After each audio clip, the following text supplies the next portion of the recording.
I'm Alan. I was Zorianna Kit, and today we review The Harder They Fall, now on Netflix. Be sure to like, subscribe, comment below. Let us know what you thought of The Harder They Fall, and help support Film Threat as we support independent film. And speaking of a film that's not independent, we're doing The Harder They Fall, now on Netflix. Oh, yes. So, I was thinking about our review of Old Henry, and I wouldn't say I was hard on it, but I was just not enthralled with it that in the way that a lot of people were. I was enthralled with it. I really Yeah, was. I know that was the nature of that one. This one, I'm completely enthralled with it. It's just really a throwback to the old Western. I must, I go as far back as Silverado when it comes to Western. And this just gave me that Silverado feel, and I really enjoyed it. What did you think of The Harder They Fall? Listen, this movie was so entertaining. I feel like I need to stop people on the street and be like, you must see this movie. Except it's Netflix, and the algorithm will probably show up. Like everyone is going to have it on the screen, so they'll end up seeing it anyways. But great recommend, Netflix. Yes, definitely see it. It is so stylish and so entertaining and just nonstop with the beautiful cinematography, amazing acting, the quick cut, beautiful music, costumes. It is. I don't even know where to begin about how much I love this. First of all, I feel like every actor in here was so fantastic. It's a really large cast, but every actor in this film has their moment to shine. There is so much scene stealing here. And because it's such a large cast and so many amazing actors, I just want to point out that, not everyone can live here. And people do have to die. And when they die, or not die, just a gunfight. It's really gruesome and it's really out there, but there is this sense of humor to it. I'm all over this movie as well. Part of me was like, well, is this just a black Western? And I'm like, no way. It is and it isn't. I mean, a lot of the Western tropes are there in terms of the intrigue, the fighting. Then you have an all African-American cast, and but I think because the characters really did exist in real life, because it was in that time period, and because essentially values were pretty much the same, it does feel authentic overall, and not just trying to put an ethnic spin on something. And I really appreciate that. It's a lot of fun. It not only will it feel familiar, but it'll introduce you to a lot of new things, history that I was completely unfamiliar with.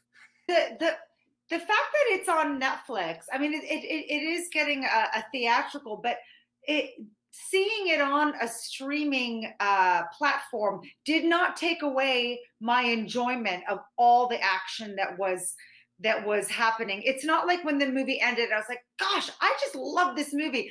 Oh, I wish I'd seen it on the big screen. I didn't feel that I was missing out because there is so much in it, all these amazing ingredients that work in whatever way you choose to watch your streaming service. So that worked for me just fine. And the other thing is that I do have to say that there's elements to this film that are kind of Quentin Tarantino-esque. Then in the producing credits, I saw that Quentin's, longtime producer, Lawrence Bender, is a producer on this film. The music, of course, big aspect, very on all the stylish things. And then I see that, Jay-Z is a producer on this film. So this movie does have a really interesting pedigree around it going into it, which then makes you go, oh yeah, of course. Like I could see some elements of all these different people and what they brought to the table. Yeah, I mean, it's a testament to the fact that it's not a small audience they're going out for. This movie will appeal to a very, very broad audience, and to anyone who likes Westerns, it's definitely there, and I do like that. I also feel that Jonathan Majors is like a movie star. I was not familiar with him, and just seeing this man on the screen and everything that he goes through and endures, action, love scenes, all that stuff. I don't know. I just kept thinking of Denzel Washington and just kind of going like, yeah, this guy is this guy's a major movie star, you know? Yeah, well, you're bringing up another aspect of the movie that's great. It's the fact that this cast is very large, and yet every single character in the movie has a very distinct personality and serves a very specific role in the story. Mhm. And no one ever feels like, oh, well, just throw away gunslingers, you know. Yeah. And you know, Idris Elba is so you know, his character is so stands out so much from the rest. You've got Regina King and Zazie Beetz, who are the antagonist and protagonist there, Oh, and they're very different characters. those two go toe to toe as Oh yeah, well. So that yeah. If there's a big fist fight moment in this movie, it's that one right there between Zazie and Regina. Oh, So and Lakeith Stanfield. I mean, honestly, Alan, I felt like every one of these characters, like you said, fully formed, integral to the storyline. All of them could have their own spin-off. Really, all of them can be their own characters in their own separate storyline because they are that distinct and that they each shine in their own moments. That you could just easily follow them wherever they go. now I will say, if there is a traditional element to this, it's the way it's shot. It's, you know, big sweeping vistas, which is why you need to see it on a big screen. And I kind of, you know, I'll bring up Silverado again. I think it lays somewhere in between Silverado and Blazing Saddles in terms of just the look and the feel of the movie. It's of the period, but there's a lighter tone to it, I think. Yes. Yeah. Exactly. Okay. Yeah. So yeah, how much, I mean, it's like we could continue to gush I about know, it. I know. Listen, I don't. I mean, we didn't even tell them what the storyline is, but that's okay. It doesn't matter. Yeah. I you know, when you're watching this movie, you're not thinking. You're watching it colorblind because you've entered this world. The only time your color blindness goes away is when they rob a bank in an all white town, Yeah. in an all white bank, and that is frankly it's quite it's quite comical right there. Yeah, it's handled so well. And Yes, it yeah. All right. So again, we're gushing. Yes, So you loved it. I Everything, did. the acting, the performance, the way it looked. Yes, You'll even watch it on the television. So yes. I'm gonna say you gave it a 9.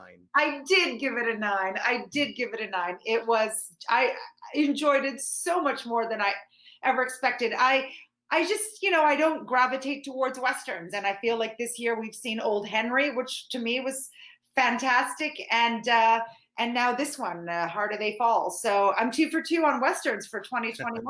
I'm impressed with myself, but maybe they're just getting more accessible these days. I think you loved it as well, as much as I did, if not more. But I don't think that you gave it more than a 9. So I think you're at 9. Yeah, it's not Endgame. It's but I did give it a 9. I think it's not, comparing it to Old Henry. I think Old Henry is just a little too deadly serious.